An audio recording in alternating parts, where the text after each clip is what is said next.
A Santiago serge in magnificenza il santuario che accoglie le spoglie di San Giacomo Maggiore, l'apostolo che convertì la penisola iberica, patrono della Spagna. Quel che oggi ammiriamo è la risposta di colonne, pinnacoli e balconate dorate alle severe campane della riforma calvinista e luterana. In origine, la tomba dell'Apostolo era protetta da una costruzione ex petra opere parvo, in una povera cella di pietra. Qualche secolo dopo, nel 1075, un edificio romanico la ricoprì e con il crescere della devozione la chiesa crebbe ad abbazia e, per la maggior gloria del Regno di Spagna, in cattedrale, dalla facciata fiammeggiante. L'interno ha conservato la solenne struttura romanica. 3 navate a crociera su pilastri compositi, ossia in parte tondi e in parte a spigolo, il cui fusto posa alternativamente su basi talora quadrate ed a volte rotonde, senza simmetrie. Anche il transetto è a 3 navate, quindi ben sviluppato.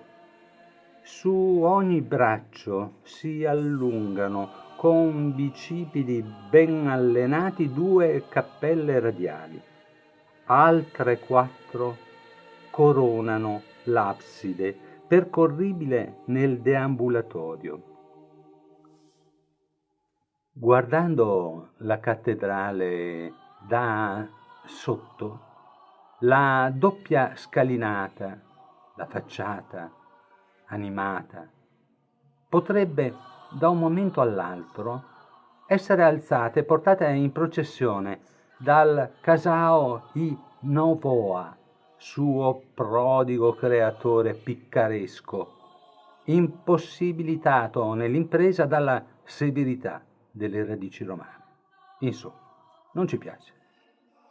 Giriamo l'angolo per trovare ciò che il chierico Améry Picot definì nella sua Guida del pellegrino nel 1135 all'estremità del transetto la Puerta de la Paterías, ossia il portale degli orafi, l'unico salvato dalle devastazioni della natura e degli uomini. Ha 2 accessi, avvolti da sculture di un maestro ignoto. Osserviamole, da sinistra a destra. Un arcangelo ad ali spiegate annuncia la fine dei tempi. Sopra di lui Dio, vestito alla romana, con nimbo circolare, barba e capelli accuratamente acconciati, con sguardo accorato, allontana dal paradiso Adamo recalcitrante, che, guardando il Creatore, tenta di giustificarsi. Eva ha capelli fluenti che tuttavia non coprono le pudenda. Alla loro sinistra un principe spagnolo impara la lezione biblica. Al suo fianco Giacomo sorveglia. Il Sagittario chiude la scena. La freccia alla scagliata in una intricata boscaglia. Sopra i nostri progenitori, profeti, disputano. Uno, con movimento elegante, si allontana. L'intero frontale ha mostri dissuasori, alternati a fiori, cerchi, stelle, che assicurano la serenità celeste. Tra le figure di indiscutibile raffinatezza riconosciamo Pietro. Sopra al secondo arcangelo, tra due insoliti alberi della vita, vi sono due altorilievi di rara fattura. Giacomo, con il bastone da viaggio, suggerisce all'imperatore assorto nella preghiera. Entrambi hanno abiti e fattezze di senatori romani. Ai loro piedi un Pilato che alza le mani, sorretto da uno scrivano.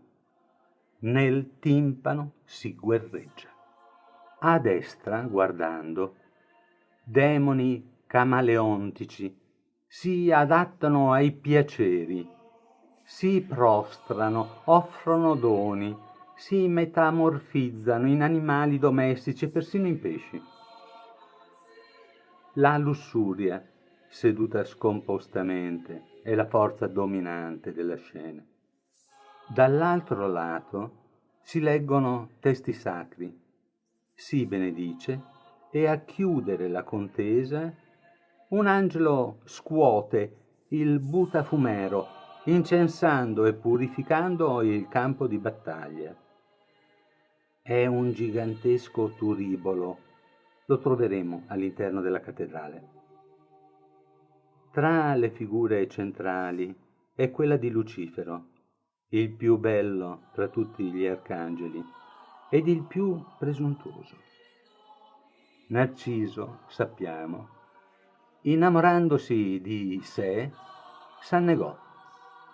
Lucifero, cadendo da altitudini inimmaginabili, si bruciò a contatto con l'atmosfera.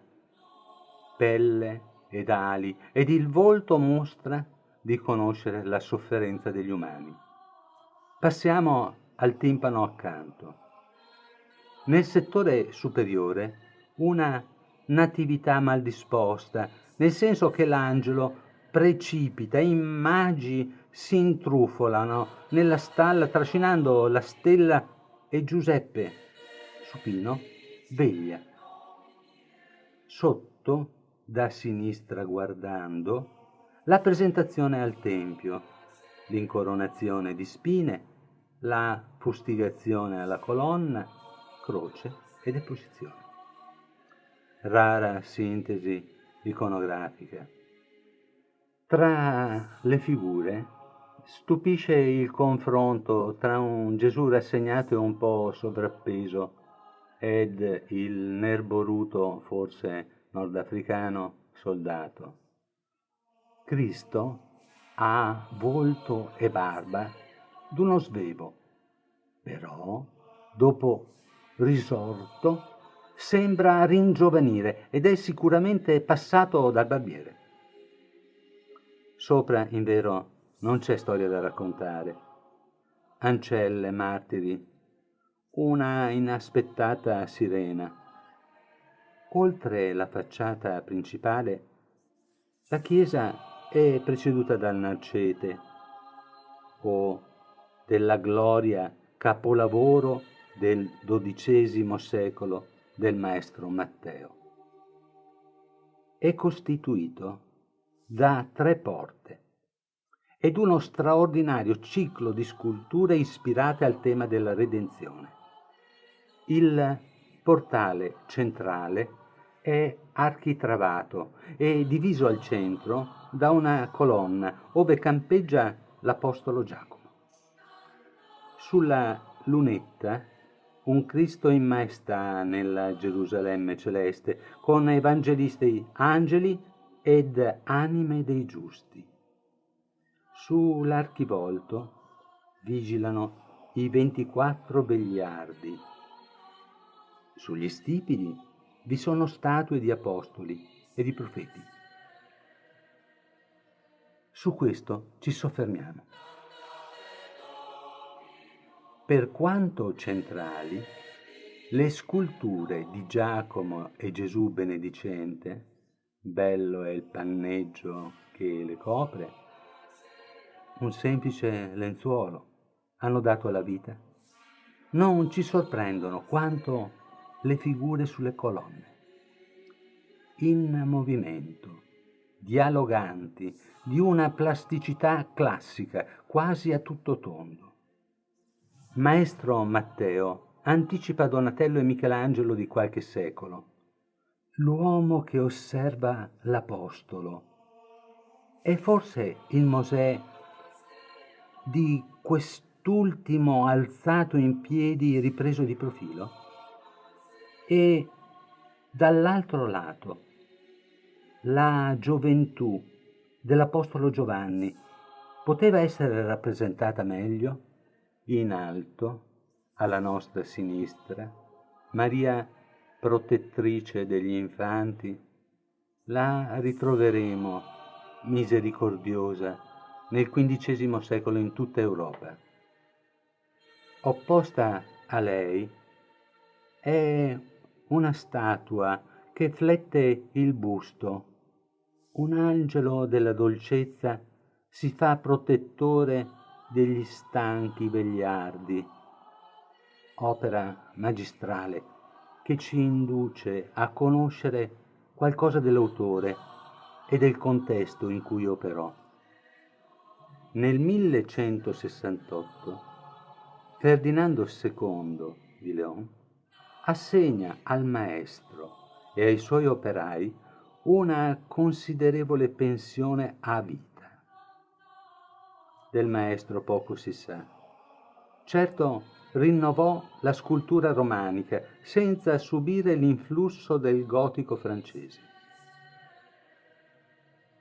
Nell'Italia del Nord, Vilingelmo teneva bottega a Modena e Antelami a Parma e Fidenza. Quale possa essere la ragione di tali analogie resta una questione aperta. Entriamo.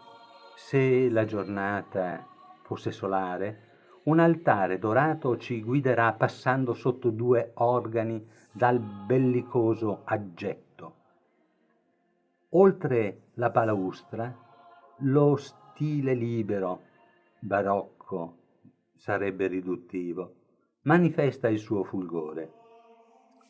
Nel profluvio riusciamo a distinguere seducenti angeli sospesi, il botafumerio d'argento, detto anche alcacofa, ossia carciofo. Tra dei re s'eleva Giacomo, il pellegrino, e sopra un trofeo d'angeli putti, emblemi araldici. Ancora Giacomo, ormai cavaliere, ha conquistato la Spagna con questo monumentale altare rococò in gold. Gli occhi di milioni di fedeli di nostri e di loro cuori, non il nostro, incline ad una sobrietà che l'anima possa abbracciare. In silenzio scendiamo in cripta, ove sotto l'altare maggiore sono raccolte le spoglie del santo con quelle di Teodoro e Atanasio in un'urna argentea. Abbracciamo i loro ricettacoli, raccomandava San Giovanni Crisostomo. I reliquari dei martiri possono avere la stessa potenza delle loro ossa. Parole simili indussero ad una feconda unione tra ciò che Sant'Agostino chiamava la città terrena con quella di Dio, e così proliferarono le botteghe produttrici di filatteri, scapolari, medaglie di metallo, talora prezioso, e per i principi, re ed imperatori reliquari, talora veri tesori, perché nessuna gemma, per quanto preziosa, poteva equivalere ad un lasciapassare per il paradiso. Tra i tanti ci piace quello di San Giacomo Maggiore del XIII secolo, con anima di legno ricoperta di lamina d'argento, suola e sandalo in rame dorato. Si trova nel Museo delle Suore di Montmartre. Fu eseguito da un abile orafo che seppe impreziosirlo senza alcuna reliquia, realizzando un attributo del santo, uomo che in vita viaggiò continuamente, un santo maratoneta con buoni piedi. Erano utili quanto i buoni argomenti. Auguriamo un percorso lungo e felice a chi ci ha pazientemente ascoltato.